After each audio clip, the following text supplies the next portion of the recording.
राज्याचे माजी मुख्यमंत्री अशोक चव्हाण साहेब आपल्यासोबत आहेत। चव्हाण साहेब, खरं तर पंतप्रधान नरेंद्र मोदी आपण भाजपत गेल्यानंतर पहिल्यांदाच नांदेडमध्ये आपण स्वागत केलं। आम्ही बघितलं मंचावरती हसून खेळून गप्पा होत होत्या, काय नेमकं गप्पा? नाही, मोदीजींना सगळे ते जुने अनुभव सांगत होते।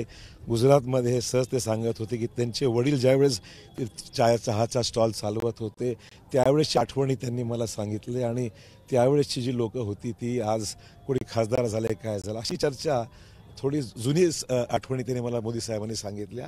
आणि नांदेडविषयी मराठवाड्याविषयी मी त्यांना सांगितलं की पायाभूत सुविधा चांगल्या निर्माण झालेल्या आहेत, परंतु विमानाची कनेक्टिव्हिटी, रेल कनेक्टिव्हिटी, हायवेज या थोड्यावर आणि शेतकऱ्यांचे विषय आहेत त्याच्यावर आपण लक्ष देऊन ते म्हणत बिलकुल आपलं लक्ष आहेच आणि आपल्या विकसित भारत या कार्यक्रमामध्ये या सगळ्या गोष्टीचा अंतर्भाव केलेला आहे आपण। त्यामुळे एकंदरीत चांगली चर्चा झाली, व्यक्तिगत पातळीवर सुद्धा चांगली चर्चा झाली आणि ते आनंदी वाटले मला। संपूर्ण राज्याचं लक्ष नांदेडकडे लागून आहे, कारण केवळ ही दोन उमेदवारांमधली निवडणूक नाही, तुमची देखील प्रतिष्ठा या ठिकाणी पणाला आहे। असं ज्या अर्थी मी या पक्षात आलेलो आहे त्या अर्थी जबाबदारी पण स्वीकारलेलीच आहे। मी पूर्ण आम्ही मेहनत करतो आणि जागा आली पाहिजे हाच आमचा प्रयत्न आणि नक्की आम्ही जागा जिंकू। आपण भावनिक आव्हान देखील लोकांना केलेलं आहे, कारण स्वतःची एक लिटमेस टेस्ट सारखं असण्यासारखं असणार आहे आपल्यासारखी। नांदेडच्या जनतेने माझ्यावर, माझ्या परिवारावर खूप प्रेम केलेलं आहे आणि मी आशावादी आहे। सर, आपण जेव्हापासून भाजपमध्ये गेलात तेव्हापासून काँग्रेसची एक बार्गेन पॉवर जी होती ती थोडीशी कमी झालेली दिसते, कारण सांगलीची जागा असेल, वेगवेगळ्या मुंबईमधल्या जागा असतील, याही ठिकाणी आता काँग्रेस कमी पडताना दिसते। बार्गेन पॉवर कमी झाली असं वाटतं? नेतृत्वच नाही आहे, त्यामुळे कमजोर लोक आहेत आणि ते लोक काँग्रेसला पुढे तारू शकत नाही। अशा प्रकारच्या लोकांच्या हातामध्ये आज दुर्दैवाने काँग्रेसचं नेतृत्व आहे। उद्धव ठाकरे याच्यामध्ये सक्सेसफुल होताना दिसतात, कारण जागा ते घेत आहेत। आधी आता उद्धव ठाकरे करतायत, आधी शरद पवार असंच करायचं वाटतं, कारण त्यावेळेस आपण त्यांच्यासोबत होतात। असं आहे की कुठल्याही गोष्टीला तयारी करावी लागते, पूर्वतयारी करून अभ्यास करावा लागतो।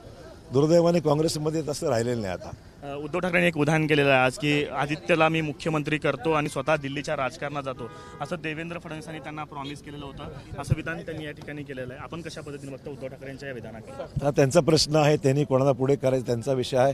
जो कोणी निर्णय घेतो राजकारणामध्ये जनतेला मान्य पाहिजे आणि जनतेच्या हातामध्ये सर्व चाव्या आहेत। महायुतीमधले देखील प्रश्न अजून सुटलेले नाही आहेत, कारण नाशिकमधनं छगन भुजबळांनी माघार घेतली। ज्यावेळेस मागणी जास्त असते, पक्षाची लोकप्रियता जास्त असते, त्यावेळेस स्पर्धा असतेच, त्याचा परिणाम आहे हा। आता लोकसभेच्या निवडणुकीत जर अशी स्थिती असेल तर विधानसभेत सुद्धा काय असं कुठल्याही निवडणुकीमध्ये ज्या पक्षाला लोकांचं जनमत प्राप्त आहे अशा पक्षाकडे मागणी होणारच, आणि त्यामुळे भाजपकडे आज जनमताचा कौल आहे आणि लोक बरोबर असल्यामुळे भाजपकडे मागणी जास्त आहे।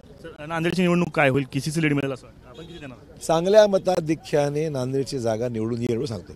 खरं तर मागच्या निवडणुकीत त्याच उमेदवाराकडनं आपला पराभव झालाय आणि त्या उमेदवाराच्या दोघं एकत्र असल्यावर दोघांची मतं आहेच ना, ती ताकद घेऊन लढणार। बिलकुल बिलकुल। राज्याचे माजी मुख्यमंत्री अशोक चव्हाण ज्यांनी वेगवेगळ्या विषयांवरती आपल्याशी भाष्य केलं। कॅमेरा पर्सन अयूब कागदीसह आफताब शेख, एबीपी माझा, नांदेड। एबीपी माझा, उघडा डोळे बघा नीट।